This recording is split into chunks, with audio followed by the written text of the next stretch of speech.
tous et à toutes. Donc pour les personnes qui étaient, déjà, sur le stream, nous reprenons et pour les personnes qui nous rejoignent, bienvenue.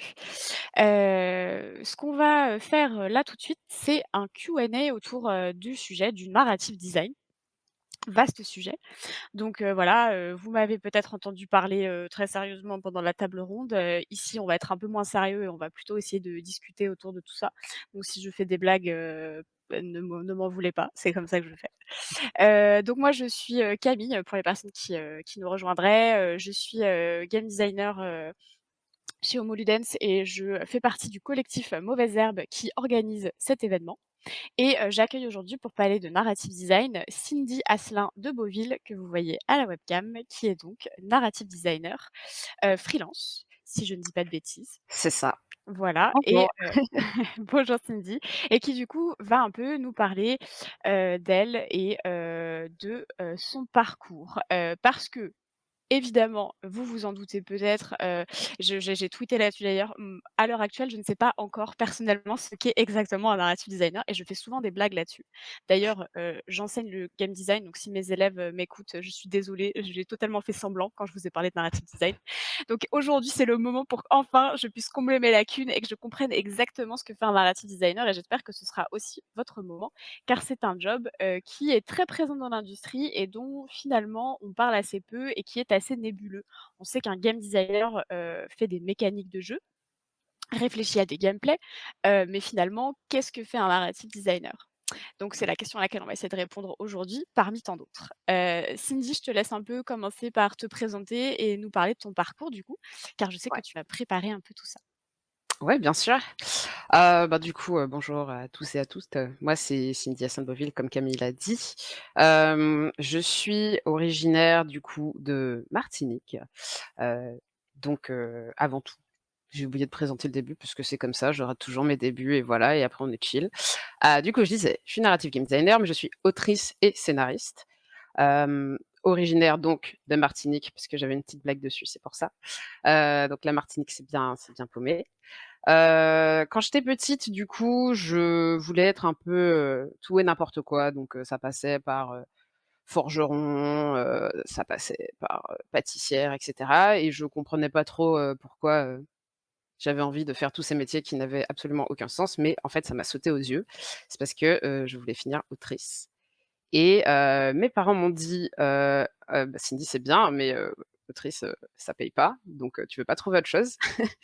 Et c'est à ce moment-là que j'ai dit: «Bah, ouais, clairement, j'adore les jeux vidéo, je vais travailler dans les jeux vidéo après» et ils m'ont dit: «Bah, OK, let's go». Donc j'avais un plan et je me suis dit: «OK, je vais faire scénariste pour jeux vidéo». Sauf que, à l'époque, il n'existait pas vraiment de formation pour être scénariste de jeux vidéo en entre guillemets et j'ai commencé à chercher, à me renseigner un petit peu sur le net. Donc c'est là que j'ai trouvé, 2 écoles, donc Isart Digital qui est une école, qui forme, aux jeux vidéo et aux films d'animation à Paris et le CLCF qui est un conservatoire libre pour le cinéma. Donc le plan était assez simple, c'était, OK, je fais 3 ans de game design à Isart et 2 ans, d'écriture dans un conservatoire et après je mixe le tout et pouf, je suis scénariste dans le jeu vidéo. Et c'était, mon super plan et voilà. Et bien sûr, comme, tout super plan, il a échoué. Voilà, parce que parce mais on m'a dit: «Tu as du talent, tu as la logique, va faire de la programmation». Donc j'ai été acceptée en game design et programming et donc j'ai fait 3 ans de programmation, c'est pas du tout de game design. Heu Ça s'est un peu terminé comme ça. Donc à la suite des 3 ans, j'ai fait un projet de fin d'études qui s'appelle Spike. C'est l'histoire d'un petit hérisson, qui est perdu dans une forêt et qui doit retrouver sa famille. C'est un peu sur ce projet que j'ai commencé à vraiment, toucher au narrative design, tel quel et que je me suis dit, «Je suis un peu libre donc j'aimerais voir en fait, comment je peux amener une histoire dans un projet en fait où il y a des personnages qui parlent pas». Et en fait, ça a fini par être un jeu assez mignon, un peu de puzzle et voilà, c'était chouette. Ça s'est bien terminé.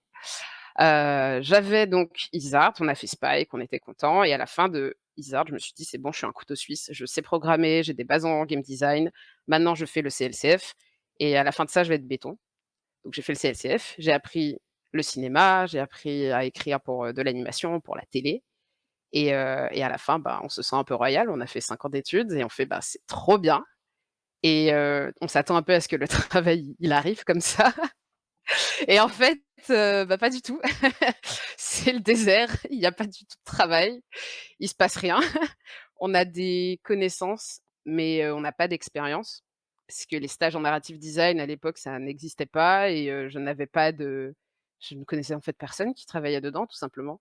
Ça me semblait être, un petit peu le rêve qu'on monte comme ça et puis on arrive sur le terrain, on nous dit, «Ça existe pas» et voilà et donc c'est le moment où je galère et je galère beaucoup.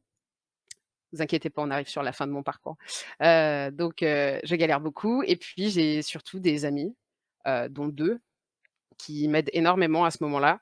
Donc Nathan Bardin qui est, lead programmeur chez Ikigai qui me propose un poste en attendant de technical game designer, que je trouve en fait un travail dans le narrative design et à côté de ça, Chloé Sabi qui est associée de producteur chez Ubi qui me dit, en fait, parle de toi, parle de ton histoire. Il faut que les gens t'entendent, il faut qu'on sache qui tu es, d'où tu viens et ce que tu fais et ce que tu proposes.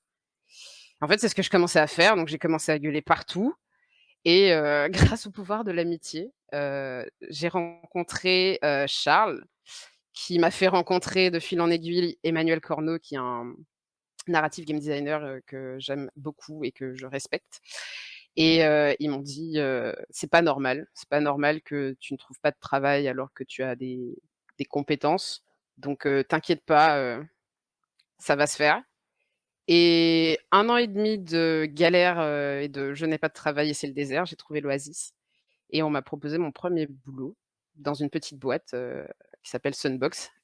Ça date d'il y a 1 an et demi maintenant et à terme, en fait, ça a vraiment aidé parce que finalement, je me suis retrouvée à devenir narrative game designer freelance et de plus en plus de personnes m'ont fait confiance et aujourd'hui, je travaille du coup, pour, plusieurs projets. Je suis à la fois narrative game designer freelance pour une boîte qui s'appelle Acte Zéro, qui a été créée par Anthony Junot. Je travaille en tant que content designer chez Homoluden avec Camille et je dirige aussi une petite équipe, d'indés sur, notre propre projet qui s'appelle Where the Stars Lie, qui est financé par le CNC et voilà, on est 4 quoi. Ça, c'est moi. Merci Cindy. Moi, j'ai déjà envie de te poser une ou 2 questions, rien que sur ton parcours. Donc, si je resitue un petit peu, tu as passé 1 an et demi, à, chercher un peu, du travail entre le moment où tu es sortie donc, du CLCF, qui était ta deuxième formation Ouais, et le moment où tu as trouvé ton premier travail de narrative c'est ça. designer dans l'industrie. OK. Si est-ce que, avec le recul que tu as quand même d'avoir un peu travaillé dans le narrative design depuis, d'avoir probablement rencontré d'autres narrative designers, est-ce que tu penses que si tu devais le refaire, il y a quelque chose que tu referais, autrement à l'heure actuelle dans tes études, dans ton parcours? Ou est-ce que tu es, hyper, fière et satisfaite de là où tu en es et enfin voilà, qu'est-ce que tu as pensé de cette année et demie d'errance? Qu'est-ce que ça a pu t'apporter? C'était, très compliqué, surtout au début, parce qu'on s'attend vraiment à en plus, on a fait des stages, en fait. J'ai pas juste fait des études et après je suis sortie en me disant: «C'est bon, je vais rentrer dans le monde du travail». J'ai fait des stages et donc je connaissais un petit peu la réalité du milieu et je me suis dit: «Bon, ça ne devrait pas être non plus si compliqué que ça» et le fait est que ça l'était. Aujourd'hui, je ne pense pas, je pense que Isart, le fait d'avoir accepté, de faire de la programmation, je ne regrette absolument pas parce que, comme j'ai dit, ça m'a permis de devenir un petit couteau suisse et aujourd'hui, si j'ai une idée, de scénario, par exemple, j'ai les capacités de la designer grâce à mes études de game design, à la prototyper grâce à mes études de programmation et en plus de ça, à y ajouter toute cette touche narrative que j'ai réussi à apprendre, enfin même à consolider en fait grâce au CLCF. Donc je ne je ne reviendrai pas sur les études que j'ai faites. Maintenant, la façon dont, j'ai un peu parlé de moi après ces études, où il y a vraiment une période de battement de 3 mois où tu, restes, tu tâtonnes et tu te dis seulement: «Bah, tout va passer par, les envois de CV, ça enfin, on va te repérer juste par rapport à tes compétences et puis à un moment tu te dis: «Bah, en fait non, faut que tu l'ouvres quoi. Il faut qu'on sache que tu existes» et je pense que je n'ai pas réagi trop tard. Ça a pris le temps que ça a pris parce que j'avais pas de mentor à l'époque. J'avais pas en fait, j'avais un réseau mais plus axé sur sur les programmeurs et sur le game design et les gens dans le narrative design, c'était un peu, «Qui êtes-vous? Que faites-vous? Où vivez-vous en fait? Je suis là, je veux rentrer dans votre sphère, laissez-moi ouvrir la porte», je sais pas. Voilà, mais j'aurais pas changé. Je pense que j'ai été très chanceuse et j'aimerais pas revenir sur comment ça s'est passé et j'en suis très satisfaite aujourd'hui.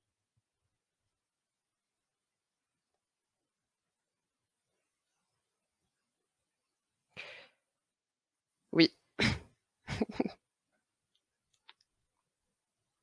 Pas très facile, la technologie. Je disais donc, c'est quelque chose que j'ai beaucoup vu, je rejoins Cindy, parce que moi je donne des cours à côté et donc il y a des étudiants, avec qui je parle et je suis un peu leur recherche de stage et cetera et je pense que c'est quelque chose qui est assez, généralisé, en tout cas dans le design, parce que je suis des étudiants en game design, donc je peux pas forcément parler des autres métiers. Mais c'est pas facile de trouver du travail, dans tous les cas et le narrative design étant une, composante du game design, on va dire que c'est il y a encore peut-être moins de place, moins de narrative designers que de game designers dans l'industrie donc c'est ass enfin, je vais pas dire que c'est assez courant, mais c'est pas si rare que, Mmh. en game design, on passe parfois 1 an et demi à chercher du travail, surtout quand on est junior et qu'on n'a pas ou peu d'expérience. Donc c'est souvent des choses que j'ai entendues. Du coup, si ça peut aider des personnes à ne pas se décourager si jamais, des personnes qui nous regardent, sont dans ce cas. En tout cas, c'est intéressant d'avoir ton parcours et i le chat demande, Cindy, quel stage tu as fait? Est-ce que tu as fait des stages, en prog, en GD pendant tes études? Avec quelle expérience tu avais, en fait, quand tu es sortie de tout ça? OK. Alors j'ai fait les 2. J'ai eu les 2 premières années d'ISARD, j'ai fait principalement des stages de game design. Donc mon Mmh. premier stage, c'était dans une petite boîte de serious game où, j'ai été simplement, game designer dessus et la deuxième année, en fait, c'était pareil, j'ai fait du game design sur des, jeux audio et après en troisième année, en fait, comme je savais plus ou moins que je voulais me spécialiser dedans, j'ai essayé vraiment de filtrer uniquement pour faire du game design. Mais en troisième année, j'ai voulu prendre un peu le challenge et je suis passée, dans un stage de programmation pure et dure. Donc je me souviens plus exactement des durées, mais je pense qu'à à la fin, j'avais peut-être 8 mois de stage au total, dans les pattes en sortant de l'école, quoi. OK, ça marche. Merci. On va un peu enchaîner. Il y a une question, dans le chat sur, ton projet indé, mais je sais que tu vas nous en parler un petit peu Oui. tout à l'heure, donc je laisse le suspense, pour le moment. Et du coup, c'est l'heure de la question à, 1 000 000 $. Cindy, dis-moi tout, apprends-moi des choses. Qu'est-ce que le narrative design, s'il te plaît? Qu'est-ce que le narrative design? Bah, c'est incroyable et moi j'ai préparé les meilleurs slides, pour vous. Voilà. Selon Google, donc j'ai fait 3 slides. La première slide, elle va parler de la définition du narrative design selon Google. La deuxième slide va parler de la définition du narrative design selon les narrative designers et la troisième slide va parler de ma définition du narrative design parce que c'est quand même moi qui parle, faut pas déconner, quoi. Voilà. Donc selon Google, on dit, excusez-moi, j'ai fourché, que le narrative design, c'est, concevoir les éléments interactifs, apporter de la cohérence à l'histoire, mettre en place des systèmes de narration et donc le narrative designer, il ferait tout ça. Il y a 3 jours, j'ai demandé à, hem, un ami slash mentor, puisqu'il a littéralement 10 fois plus d'abonnés sur Twitter que moi. Moi, j'en ai 200, donc je vous laisse imaginer.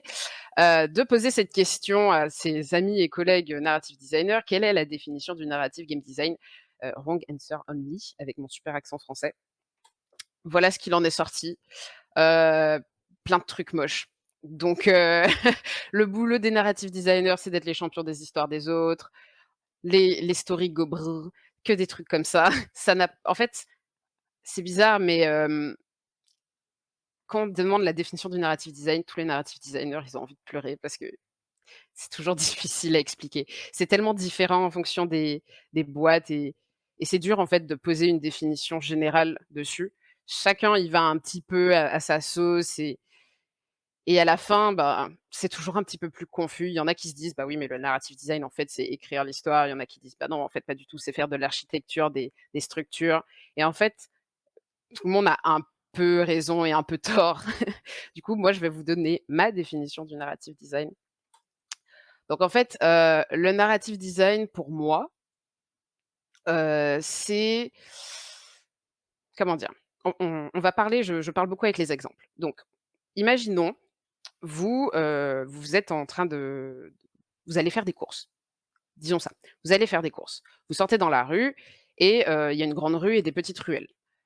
Il fait plutôt froid, vous voyez, il y a de la neige partout, et dans les grandes ruelles, vous vous dites: «Il y a des soldats qui marchent avec des caméras et je me sens pas très bien, donc je vais passer par la petite ruelle». Vous passez dans les petites ruelles, vous arrivez finalement au supermarché, et déjà, c'est pas un supermarché, c'est une toute petite supérette. Elle est un peu, elle tombe un petit peu, le bois il craque quand vous entrez, enfin voilà, mais quand vous entrez en tout cas, la personne qui est à la caisse vous regarde, et vous échangez ce regard en mode, «On a capté quoi». Vous regardez dans les rayons, il y a pas grand-chose. Il reste, des féculents, des pâtes, du riz, et en fait, vous êtes pas là pour ça, vous regardez, vous cherchez de l'eau, et vous voyez que, bah, en fait, il y a pas d'eau et il y aura pas d'eau. Juste ça, juste cette scène. Moi, je vous ai rien dit, je vous ai juste parlé de, ce qui se passe, d'une suite d'enchaînements. En fait, le cerveau, il a votre cerveau a interprété ce que je viens de raconter et il a donné un contexte, et ça, c'est de manière inconsciente. Je suis sûre que maintenant vous avez à peu près une idée du régime en place dans cette, soi-disant ville où vous progressez et où il y a des soldats et où il y a une pénurie d'eau, potentiellement. Si ça se trouve, en fait, il y a pas du tout de pénurie d'eau et c'est juste qu'ils ont pas acheté d'eau et que voilà, c'est peut-être. Mais du coup, votre cerveau, en fait, c'est ce qu'il fait. Il est chargé de remplir et de construire, les blancs de toutes ces histoires. Il va remplir, en fait, ces creux pour donner vraiment, hem, un sens à tout ce que vous voyez, tout ce que vous interprétez, et ça, c'est un peu grâce aux clichés, en fait. Tous ces clichés, on sait à peu près que, waouh, on va voir, des soldats marcher dans la neige, avec des caméras. Est-ce qu'on serait pas dans un régime, dans une dictature, quoi? Ah, de la dystopie. Ouh là là! Voilà, on tout de suite, on associe, et en fait, à partir du moment où, ces blancs, ils sont mal remplis, ou bien que l'interprétation, elle est un peu confuse, qu'elle laisse place au questionnement, en fait, ça détruit toute la narration et tout. Ça détruit toute la structure de base. Du coup, pour moi, c'est à ce moment-là que je rentre en jeu et que je me dis que mon travail, en fait, c'est de forger le pont entre cette rive où il y a toute l'interprétation, en fait, du joueur ou de la joueuse, et cette rive où il y a, du coup, la narration. Donc en fait, ce pont qui le relie, c'est pour diriger cette interprétation pour que, inconsciemment, on puisse, communiquer, en fait, ce qui se passe vraiment dans l'histoire. Et là, vous vous demandez: «C'est quoi le rapport avec ma slide?» Eh ben, c'est parce que je vais faire la même chose, mais avec le thé. Si la narration, en fait, c'était du thé, si c'était un sachet de thé, et que du coup les joueuses donc étaient des consommatrices ou consommateurs de thé, en fait, moi, mon travail, ça serait de transformer ce thé brut, soit en un thé chaud, un thé froid ou un bubble tea, en fait, dépendamment de la façon et du besoin dont on souhaite que le thé soit consommé. Voilà, ça, c'est ma définition du narrative design. C'est trop bien, tu nous as narrative designé ta définition du narrative design, je suis, mais chef's kiss. Je suis avec toi, je voyais les paquets de pâtes Barilla dans mon supermarché totalitaire là, c'était vraiment trop bien. C'est franchement, c'est hyper clair. Merci, Cindy. Moi, du coup, j'ai envie de te poser une question en tant que game designer, on va dire plus classique. Ouais. Comment est-ce que tu fais la différence entre le narrative designer et le game designer? Et comment est-ce que ces 2 métiers qui potentiellement travaillent ensemble ou alors pas du tout? Alors, pour moi, le narrative designer, alors le game design, c'est vraiment assez vaste, et je considère que le narrative designer, après c'est vraiment mon avis, ça ne, On est là pour l'entendre. concerne que moi. Je pense que c'est une sous-branche, du game design, et que dans cette branche tout particulièrement, on prend vraiment en compte tout ce qui touche à la narration, et on va vraiment se rentrer, ouais, c'est ça, rentrer dans le côté, histoire, qu'on met un peu de côté quand on crée des systèmes, ou qu'on est vraiment sur, quelle expérience de jeu on veut donner au joueur ou au joueur ou à la joueuse et du coup, on va, passer, comment dire? Une sorte d'interprétation. On va se dire: «OK, donc là, on a l'histoire même du jeu et on veut» c'est un peu comme, finalement, comme du game design, mais d'un point de vue un petit peu plus, comment dire? Précis sur, axé sur la narration, quoi et les 2 en fait, à la fois narrative game designer et game designer, peu importe la sous-qualification, pour moi, tout le monde doit travailler ensemble. C'est pas un métier que l'on peut faire dans son coin et se dire: «Bah, c'est sûr, ça va fonctionner» parce que en fait, le narrative design, ça dépend beaucoup du reste, en fait, de toute la production. Pour moi, c'est tout est un peu interdépendant, quoi et je OK. ne sais plus c'était quoi l'autre question? Non, mais je pense que tu as globalement répondu. Ce que je demandais, c'était comment un narrative designer, un game designer étaient différents et comment ils pouvaient travailler ensemble et je pense que tu as répondu aux 2 questions et j'ai envie Ouais. de pousser juste un petit peu, mais pour les personnes qui peut-être qui auraient jamais, soit de l'industrie qui n'auraient jamais travaillé avec un ND, soit, des personnes qui sont un peu extérieures à l'industrie ou en apprentissage. Pour toi, comment ça se passe, comment se place le narrative designer par rapport à la chaîne de production d'un jeu vidéo? À quel moment est-ce que c'est nécessaire d'avoir l'intervention, du, ou de la, narrative designer, est-ce que c'est tout le temps? Est-ce que c'est à des moments très précis? Voilà, hésite enfin je suis un peu curieuse d'avoir ton avis là-dessus. Alors du coup, la réponse, ça va être ça dépend des productions. Les projets de jeux sont tous différents et ça dépend vraiment, en fait, du besoin. Parce que, alors, de préférence, dans un monde idéal, le narrative designer, il arrive en pré-prod et il travaille en même temps, que tous les autres pôles à vraiment, l'élaboration de base. Parce que ça évite en fait les cas, ce qui est le plus courant aujourd'hui, où on emploie un narrative designer, l'histoire est déjà écrite, les graphismes sont déjà faits, le jeu est déjà codé et on nous dit: «Bah, waouh, c'est trop bien, le jeu il est trop cool, mais ça fonctionne pas du tout. Fais quelque chose, corrige» et toi tu fais: «Mais alors que veux-tu que je fasse, de la magie?» je c'est pas comme ça en fait que ça fonctionne. On peut pas agir en tant que que médecin Mmh. d'un jeu. En Ouais, fait, venir et mettre un c'est pansement, ça. ça suffit pas. Il y a pas la Non. narration que tu peux coller sur un truc pour dire: «Hey, ça marche pas trop, mais regarde, on a mis de la narration et du coup, c'est logique». Mmh. Parce qu'en fait, c'est exactement ça. À chaque ajout de narration, ça va forcément, hem, impacter le reste du projet. Que ça va être une décision de design, que ça va être un changement au niveau d'une scène, du graphe ou même du son, hein, parce qu'on n'en parle pas assez. Ça peut être tout et n'importe quoi et le souci, c'est que quand on arrive, en fait, à la fin de la chaîne ou même pile en prod, heu, des fois, on se retrouve avec des contraintes et des situations qui empêchent en fait, un peu la réparation du projet. Alors que dans ces moments où on peut arriver en pré-prod, tout évolue ensemble et on sent à la fin que c'est vraiment solide et que les choses, bah, s'imbriquent, vraiment, comme il faut, quoi. Mmh. C'est comme si on construisait, je sais pas, une maison et à la fin, non, on se dit, «Eh, on a oublié de mettre les fondations». Bah, ouais, on peut Ça mettre des poutres pour faire tenir la maison, mais ouais. ça La va maison toujours sera pas ouf. s'écrouler, quoi. Ouais, OK. Beh, c'est hyper intéressant. Pour ceux si jamais des personnes se demanderaient de ça, dans le stream, la partie ce qu'on appelle la pré-production dans la production de jeux vidéo, c'est la partie qui arrive avant la production. Tada! C'est vraiment la partie où on va pouvoir, prototyper.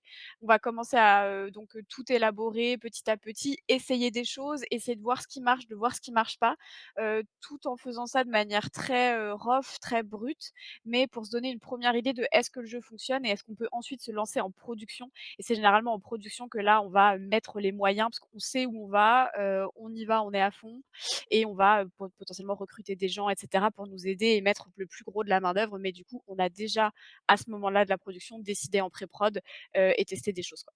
Je précisais ça, au cas où. Personne ne me l'a demandé, mais bon, c'est mon travail.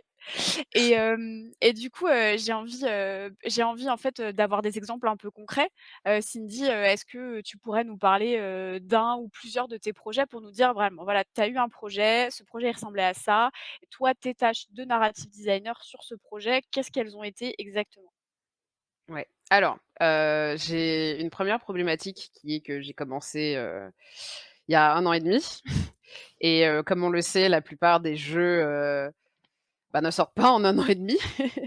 Donc malheureusement, la plupart des choses sur lesquelles j'ai bossé en tant que narrative designer, je peux pas en parler, là, enfin, j'ai pas vraiment le droit, à ce qui paraît. Mais j'ai préparé autre chose. J'ai un super jeu, dont je vais vous parler un peu du narrative design qui s'appelle Tangle Tower, qui est un petit jeu d'aventure point and click, que j'ai beaucoup aimé, qui est sorti en fait en 2019. C'est la suite du coup d'un jeu, qui s'appelle Détective Grimoire qui est sorti en 2014. Donc dedans, vous incarnez en fait Grimoire, qui est un détective qui est invité à résoudre le meurtre d'une peintre qui s'appelle Freya, qui a été assassinée par le tableau, enfin on pense qu'elle a été assassinée par le tableau qu'elle était en train de peindre. Donc le jeu, il commence sur ça et là, je vais vous proposer un peu une petite analyse, vous parler de pourquoi en fait le narrative design de ce jeu est intéressant, quelles sont ses failles et comment le jeu arrive en fait à les compenser. Du coup, là, vous avez quelques belles images du jeu. Donc vous commencez vous commencez en fait en arrivant en haut à droite sur une île. Cette île, elle contient un manoir absolument immense et ce manoir en fait, il est divisé en pièces. L'avantage d'avoir divisé en fait le manoir en pièces, c'est qu'on sait précisément on peut vraiment identifier, chaque salle comme étant une pièce particulière, un peu comme dans les salles du Cluedo où on se dit: «Je vais dans la cuisine parce que peut-être qu'il a fait le meurtre dans la cuisine» et et chaque salle, en fait, est associée à un personnage. Donc, on a une salle, par exemple, la salle en haut à droite, c'est, la salle avec, j'ai oublié le nom. C'est une sorte de jardin où il y a plein, plein, plein d'oiseaux et on sait que quand on va dans cette salle, on va absolument voir, ce personnage qui a, ses cheveux très longs et qui est absolument fan des oiseaux et qui se comporte presque d'ailleurs comme un oiseau. La singularité, en fait, de ce manoir, c'est qu'il est divisé en 2 par une salle centrale qui s'appelle la grande salle. Et dans cette grande salle, vous avez un arbre généalogique. Parce qu'en fait, ce manoir, c'est un manoir familial et en fait, vous avez l'aile gauche qui appartient à une certaine famille et l'aile droite qui appartient à une autre famille. Toute la famille est suspecte. On ne sait pas qui a tué et c'est pour ça qu'on est là. Donc là où, donc ça, c'était un peu la base du jeu. L'histoire du jeu, elle est découpée en chapitres. Donc vous allez progresser, chapitres normaux, 1, 2, 3, 4, 5, 6, 7, 8, etc. Chaque chapitre lui-même possède un nombre de scènes qu'on va visiter, un peu comme des tableaux. On fait le lien avec le tableau du début et c'est exactement ce que vous voyez dans l'image qui est en haut à droite. Donc on a des pièces à découvrir et ces pièces, elles vont, tout simplement être débloquées au fur et à mesure de l'aventure, à chaque fois qu'on progresse dans les scènes, enfin dans les chapitres. Là où c'est intéressant, c'est que la façon dont c'est découpé, la structure en fait narrative de ces chapitres, ce sont il s'agit d'une structure en fait en toile d'araignée avec en fait des sortes de points d'étranglement. Donc, je vous explique. On a une possibilité d'avancer dans le jeu de manière très désordonnée. On peut trouver des indices un petit peu partout, mais il est impossible d'avancer dans l'histoire, telle quelle sans avoir trouvé tous les indices d'un tableau. Donc, on peut, par exemple, trouver l'indice qui est situé, dans la grande salle et après trouver un indice qui est situé dans la chambre et peu importe, à la fin, une fois qu'on a les 6 indices, par exemple, le jeu va avancer. Ce qui est bien avec cette structure, c'est que ça nous permet vraiment, de ne pas donner cette sensation de linéarité. On se sent tout de suite, très, investi, en fait, dans l'histoire et on se dit: «OK, je suis vraiment un détective et voilà, je vais pouvoir trouver ça ici et faire les liens». Mais, parce qu'il y a un mais, le souci aussi de cette structure, c'est qu'elle va créer, un manque de cohérence. Dans le jeu, on peut se retrouver à plusieurs moments à trouver des indices qui, par exemple, justifieraient qu'un personnage, nous parle et avoue quelque chose et ce n'est pas le cas.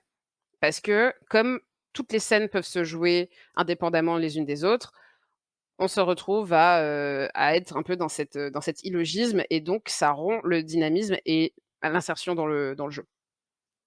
Ce qui est intéressant, c'est que dans n'importe quel jeu normal, une fois qu'on est dans une enquête et d'un seul coup, on n'est plus dans l'enquête parce qu'on se dit: «Mais ça a pas de sens, on vient de lui présenter l'évidence qu'il est le meurtrier, pourquoi il avoue pas, quoi?»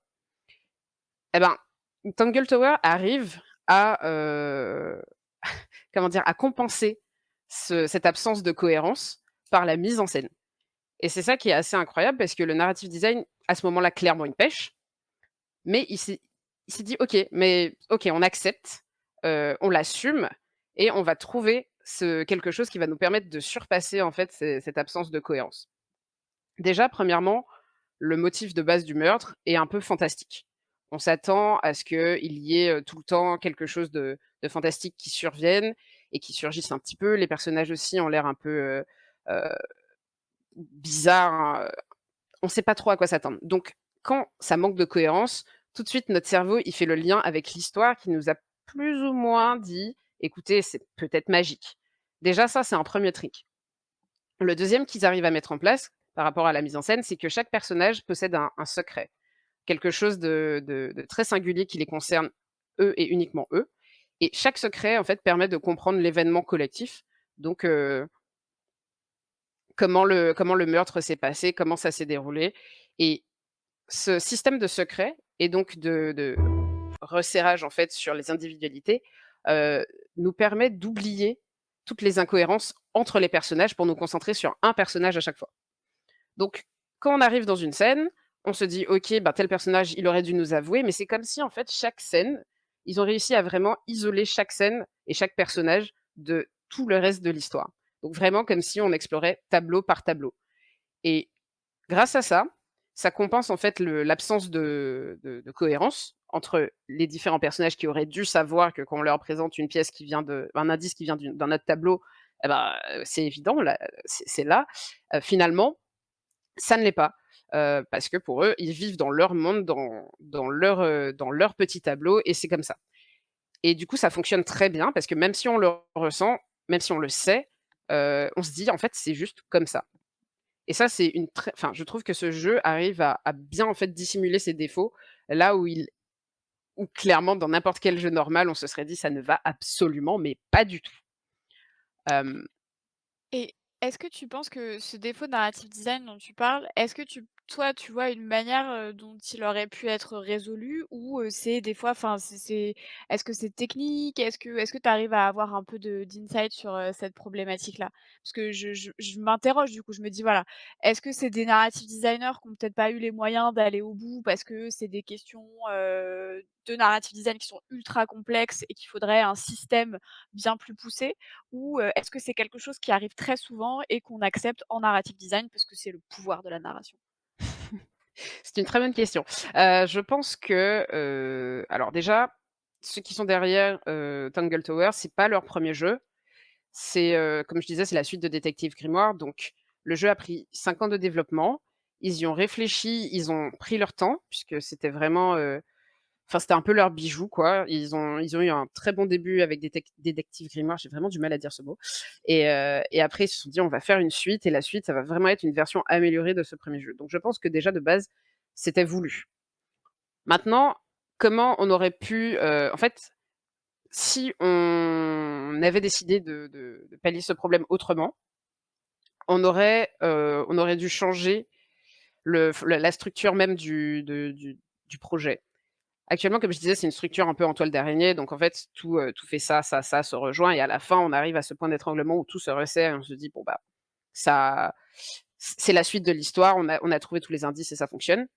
À partir du moment, en fait, où chaque indice a un effet sur les autres indices, on est plus sur une structure, un peu en arbre, donc avec des embranchements différents et là où on a une histoire plutôt linéaire, il aurait fallu avoir, une multitude de façons de résoudre, en fait, le comment dire? Le meurtre, même si à la fin, en fait, ça aurait potentiellement créé, d'autres situations, comme le fait de pouvoir se tromper, le fait de pouvoir, donner de mauvaises accusations et qu'il y ait des conséquences et je pense que c'était pas l'objectif, de ce jeu et que leur objectif, c'était pas vraiment de créer, tant un jeu d'enquête, très précis où le joueur ou la joueuse va vraiment réfléchir à 100 et se casser la tête à trouver la bonne, comment dire? La bonne hypothèse. Je pense que leur jeu, c'était plus une expérience visuelle dotée d'éléments d'enquête et du Mmh. coup, c'est en ça que la structure qu'ils ont choisie et la façon, en fait, dont ils ont quand même, pallié, à son souci de dynamisme, ça fonctionne. Puisque Mmh. le but principal, c'était pas de faire un jeu d'enquête, Ouais. pur et dur. C'est vraiment la solution adaptée pour leur type de jeu C'est et exactement ce qu'ils ça. avaient envie de faire. OK. On va peut-être, enchaîner un peu parce que le temps passe vite et nous n'avons Mmh. qu'1 heure. Il me semble que tu avais un autre projet, dont tu voulais nous parler? Oui, Je me trompe? bah, j'avais, Ah! Dis-nous-en j'avais, plus. mon petit projet, qui est pas justement mon projet, mais notre projet. Oh là là, j'ai sonné comme, excusez-moi pour ça. Aïe, aïe, aïe. Ouh, on n'a rien dit. Le projet de 4 personnes, on va dire c'est comme ça. Donc c'est Where the Starlight qui est un jeu indé qui a été financé, il y a très peu de temps par le CNC. Donc on est une petite équipe de 4, Nathan Bardin, Mélène Keyner et Kevin Dédoux, plus moi. On travaille du coup sur, un simulateur en fait, d'astrologie qui est un jeu narratif et je vais vous pitcher un peu le jeu comme ça va aller plus simple, enfin plus vite. Donc vous allez incarner, Sta, qui est un personnage non genré et dont l'objectif en fait est de conseiller les habitants d'une ville en leur tirant des cartes et en lisant les constellations. Donc le jeu se déroule sur plusieurs nuits. Chaque nuit, les habitants, ils viennent discuter. Ce sont des gens un peu réguliers qui ont l'habitude de venir, autour d'un feu, se poser et un peu observer les étoiles et en fait, ces personnages viennent discuter avec, vous et enfin, ils viennent discuter avec vous de leurs problèmes et de en fait, comment les cartes et les divinations un peu qu'on fait les aident ou non à aller de l'avant. C'est un c'est un projet qui est né en fait d'une volonté d'avoir un jeu très intimiste, heu, où en fait ça se base sur, ça se base sur le développement d'une relation.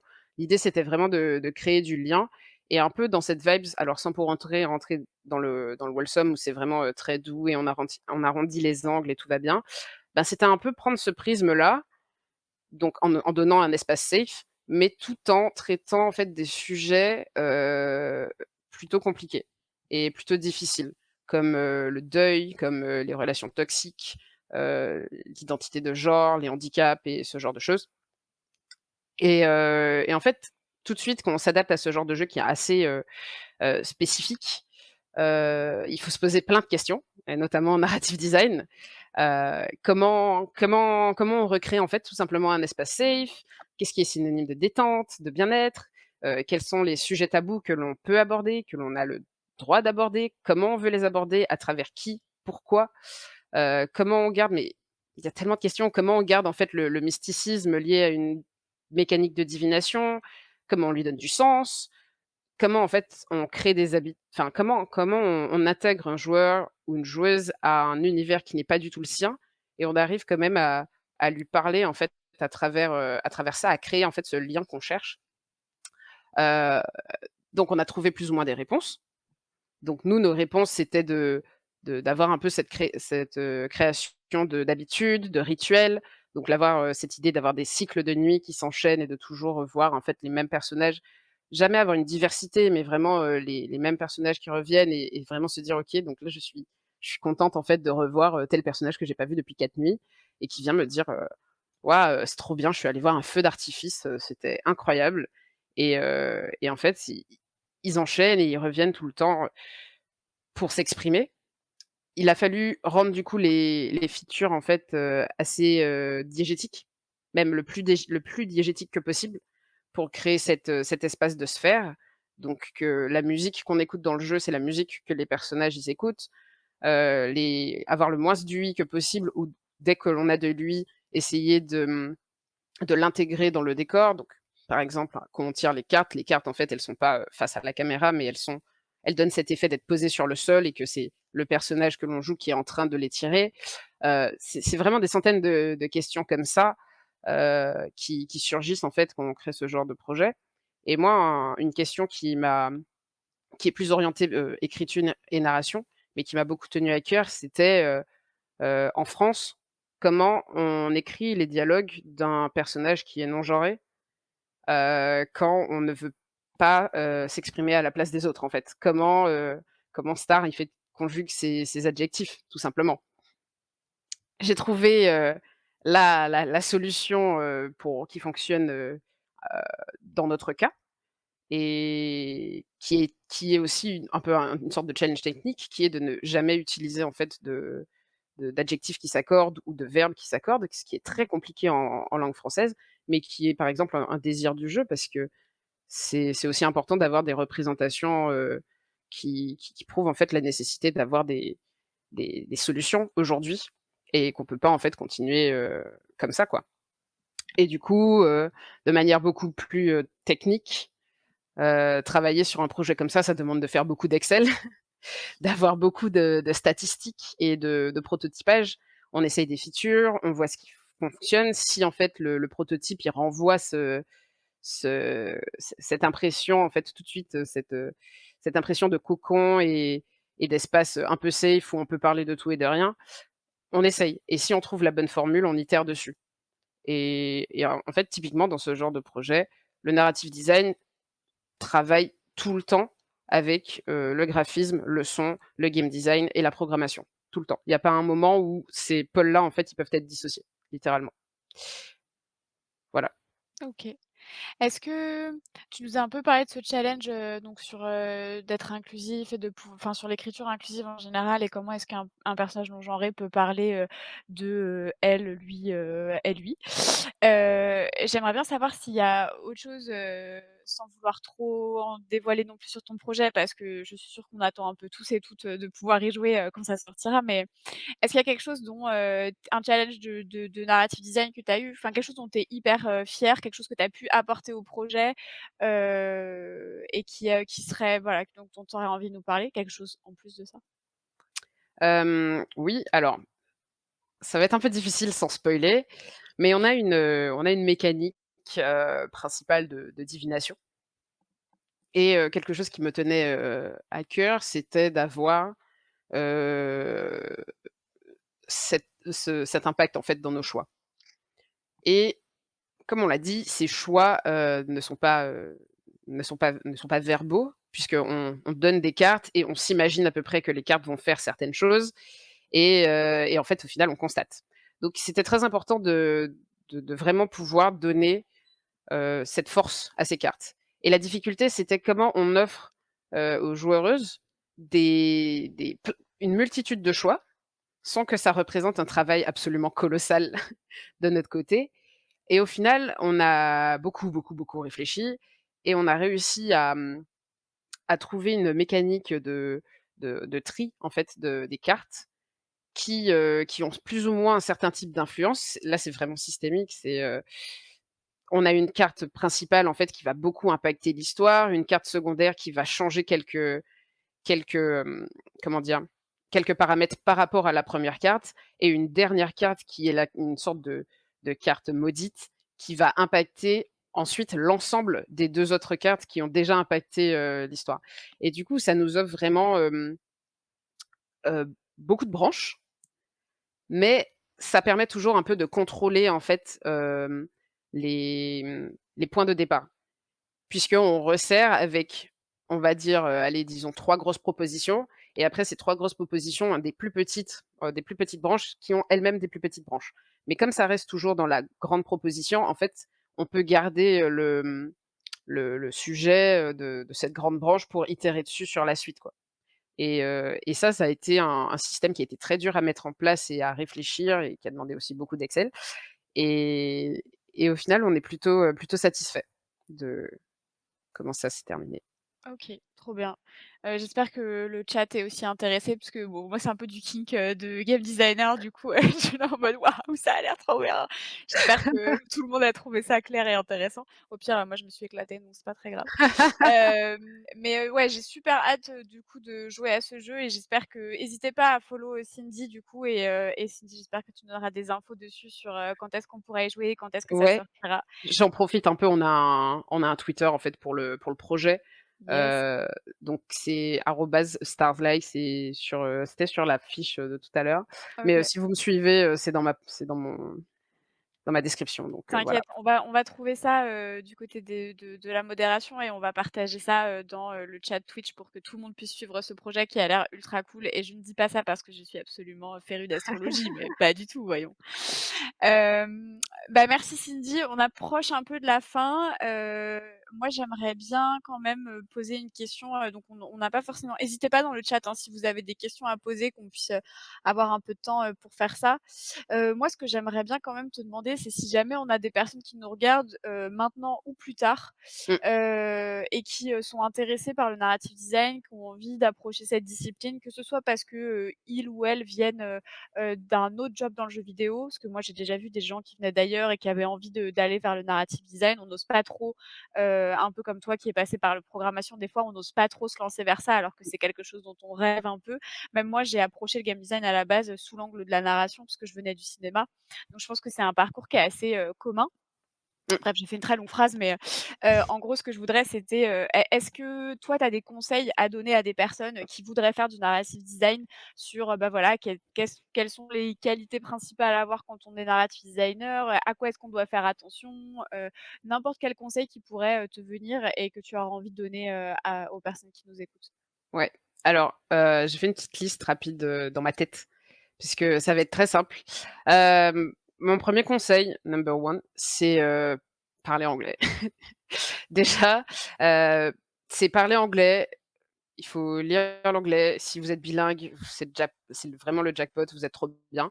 Moi, je comprends bien l'anglais, je le parle plus ou moins bien, je ne suis pas du tout bilingue, mais et je sens déjà que je suis actuellement en poste et c'est parfois un frein à certaines missions, même en France. Donc c'est pour moi important de au moins prendre des cours, si jamais vous avez des difficultés. Ensuite, une fois que cette barrière-là, elle est à peu près passée, heu, en fait, il faut créer des jeux, créer des histoires, sur Twine. Il faut déjà savoir à peu près comment ça fonctionne, les histoires en brochement. Qu'est-ce qui différencie des histoires littéraires d'histoires interactives? Il faut Pour moi, il faut lire, il faut être critique beaucoup sur, les jeux auxquels vous jouez, les films que vous regardez, les bouquins que vous lisez. Et surtout, on oublie ça, mais le narrative design, c'est du design aussi. Donc concrètement, il y a ce côté un peu logique. Mais pour moi, tout se travaille. Il y a pas de skill, inné qu'il faut avoir et c'est impossible si on n'a pas ça, c'est pas vrai. Maintenant, en plus, il y a de plus en plus de stages, en fait, en narrative game design. Donc c'est plus simple pour les étudiants et étudiantes de trouver, en fait, un stage, directement dedans quand ils sont en école. Et il y a aussi beaucoup de comme c'est une petite sphère, il y a beaucoup de personnes qui se proposent d'être des mentors et d'aider, des gens en fait, à comprendre et à tâter un petit peu plus le milieu. Donc moi-même, s'il y a des gens qui ont des questions, ils peuvent très bien, me contacter sur Twitter ou quoi que ce soit. Franchement, ça me ferait très plaisir de répondre, mais franchement, ce sont mes conseils principaux, c'est si vous voulez faire du narrative design, intéressez-vous à tout ce qui tourne autour. Parlez bien anglais et et après, banco quoi. Merci C'est votre Cindy. chance. J'ai quand même envie de te poser une petite question là qui vient de me trotter dans la tête. C'est quoi la chose que tu préfères dans ton métier de narrative designer? Ouh! Elle est dure Ah. celle-là, hein. Assez simple en vrai. Ce qui est chouette dans le narrative design, c'est qu'on alors surtout en tant que freelance, c'est que je ne travaille jamais sur les mêmes projets et du coup le travail est toujours différent. Moi, je suis quelqu'un qui a beaucoup de difficultés à rester, sur un même poste, pendant plus de 6 mois. Donc freelance, c'est très agréable pour ça. Ça permet d'avoir des missions courtes, de voir plein de choses, de travailler avec plein de gens incroyables et sur des projets trop bien aussi et du coup de ne jamais faire la même chose et ça, c'est vraiment chouette. Pour rebondir un peu sur ce statut de freelance, est-ce que tu dirais que c'est plus facile de trouver du travail quand on est narrative designer freelance dans l'industrie? Est-ce que, en Mmh. général, de ce que tu as pu voir, les besoins des boîtes, ce sont plus des besoins, long terme sur des contrats type, CDI? Ou est-ce que c'est plus courant d'avoir, des CDD ou, des contrats de freelance qui sont, un peu ponctuels? Qu'est-ce qui est le plus facile pour justement quelqu'un qui voudrait, faire du narrative design? À quoi est-ce qu'on peut s'attendre? Alors déjà, ça dépend des boîtes, mais moi, de ce que j'ai vu et constaté, je pense que la freelance, ça va être la chose la plus courante parce que en fait, en général enfin, aujourd'hui, comme je disais au début, la narration, c'est un peu, «Ah zut, ça fonctionne plus, il nous faut un magicien» et du coup, en général, les narrative designers sont un peu appelés comme ça, donc pour des périodes assez courtes, pour faire du consulting, pour dire: «Ben, en fait, là, c'est éclaté, ça va pas fonctionner, mais vous faites comme vous voulez, vous nous avez appelés trop tard». Mais je j'ai tendance à croire que d'ici quelques années, on aura de plus en plus besoin d'avoir des narrative designers de façon, récurrente, et donc que les postes de CDD et de CDI vont vraiment, augmenter en fait et évoluer. Mais je pense que la réalité, c'est qu'aujourd'hui, il y a beaucoup plus de freelance que de CDD ou de CDI. OK. Je vais peut-être juste prendre une dernière question, qui est dans le chat, et je vais un peu rebondir dessus, mais du coup, la question c'est, est-ce que voilà, est-ce que 6 mois, c'est assez? Est-ce que tu as l'impression à chacune de tes missions d'aller vraiment au bout? Et Mmh, c'est vrai que du coup, je vais un peu rebondir sur le fait que, bah, souvent, ce que tu disais, c'est que quand on est narrative designer, on est appelé à un instant précis. Là, tu nous redis que bon, les contrats sont assez courts, c'est assez ponctuel et cetera. Comment est-ce que toi, tu vis, le fait que voilà, tu interviens à un moment, tu vas pouvoir donner un input, proposer des choses et puis après tu vas pas forcément rester jusqu'au moment où le projet sort. Tu dis que voilà, tu as bossé que sur quelques projets pour le moment parce que, ta pratique est assez récente, mais comment tu approches un peu cette idée-là, de pas forcément être là tout le long d'un projet, de pas forcément pouvoir, vraiment manier tout le projet comme tu le veux? mmh. C'est assez spécial, c'est vrai, heu, mais comment dire? Il y a un peu cet éloignement, on va dire ça. Je me détache un petit peu des projets parce que, souvent on m'appelle pour une tâche bien particulière, et je sais que ce que je fais va être dans ce projet, mais c'est d'autant plus gratifiant, en fait, de travailler sur un projet sur, une période donnée, d'avoir fait ce qu'il fallait faire, et au final de laisser un petit peu, la roue tourner et avoir, toute la machine qui fait le reste, parce qu'il y a toute la production, en fait, derrière, et de revenir et de constater, en fait, les fruits de son travail. Je trouve ça plutôt gratifiant, et en même temps, c'est vrai que parfois, il y a certains projets où on aimerait rester, plus longtemps et dire: «Bah, on a envie de faire, l'après-prod jusqu'au lancement du projet», et c'est difficile. Dans ces cas-là, où on est vraiment attaché au projet, on est vraiment attaché à l'équipe, c'est vraiment difficile. Mais si les missions ne sont pas, en fait, intéressantes, ça sert à rien de rester, et donc de juste regarder le projet, se monter alors qu'on a déjà fait la part de travail Ouais. qu'on aurait dû faire, quoi. C'est intéressant ce que tu dis, parce que moi, je le rapproche un peu de mon travail de game designer où pour le coup, c'est vraiment l'inverse. En général, on reste là du début à la fin et on voit tout le projet, on le construit et cetera. Je trouve que tu vois, même si les 2 ont des avantages et des inconvénients, Mmh, parce que quand on est game designer, à l'inverse, tu vois, on a tendance à être très, très proche de son design, très, très proche de son jeu. Et si c'est pas bien, on a l'impression qu'on nous enlève une part de notre âme, qu'on a un échec en tant qu'être humain. Enfin, il y a un côté vraiment très viscéral dans la manière dont je pense, les devs, on va dire, qui ont des contrats à long terme plus classiques, qui sont là du début à la fin d'un projet, approchent ces projets-là. Et tu vois, moi, ça me fait réfléchir au fait qu'en effet, il y a peut-être un côté un peu plus respiration, un peu plus posé, un peu plus, distancié à pouvoir, approcher certains, projets de manière un peu extérieure en disant: «Voilà, mmh, moi je vous apporte ça, vous en faites ce que vous voulez, c'est cool». Et en même temps, le fait que tu puisses de ton côté mener, tes propres projets comme, Where the Stars Lie pardon, bah, te permet aussi de pouvoir donner toute ton âme dans un exactement. projet. C'est exactement ça. En fait, le statut de freelance, on sait de base qu'on peut pas vraiment s'attacher aux projets Mmh. sur lesquels on intervient, même si, là, no spoilers, mais je travaille sur des jeux qui vont sortir, ça va être incroyable, mais voilà, et je me dis: «Pouf, j'aurais aimé rester sur toute la production de ce Mmh. projet, pendant plusieurs mois, mais non, je peux pas parce qu'ils ont besoin de moi que pendant 2 mois, et OK, bah, je vais travailler pendant 2 mois, et après, dans 1 an et demi, je vais revoir le projet, je vais faire: «Oh mon Dieu!» Voilà, Ouais, tout ce qui s'est fait depuis, incroyable. c'est ça. OK, bah, merci beaucoup Cindy. Je pense qu'il est temps de conclure, ce, Q&A histoire que quand même, nos, viewers aient un peu le temps de, si, ils et elles veulent continuer un petit peu à voir ce qui se passe après, on a un stream de Spy Fox, qui arrive, que tout le monde puisse aller faire pipi, attraper à manger et cetera. Beh, je te remercie, beaucoup, beaucoup, Cindy pour ta participation. Bah, Moi ce merci à que je toi. sais de rien. Ce que je sais, c'est que ce Q&A, moi, il m'a donné envie de faire une table ronde, sur le narrative design, dans mauvaises herbes, point .exe, number 2, mais on n'y est pas encore, on va déjà finir le premier événement. Donc Je serai là pour le deuxième. ah merci, on n'oubliera pas de te rappeler. Bah, merci à toi, merci aux personnes qui étaient dans le chat, et du coup, on se retrouve très bientôt du coup pour le stream de Spy Fox, qui, commencera d'ici on va dire, je pense 5 minutes, et on va vous laisser, pour le moment. Bonne soirée, merci Cindy. Merci le chat, merci Camille, merci tout le monde, merci le collectif.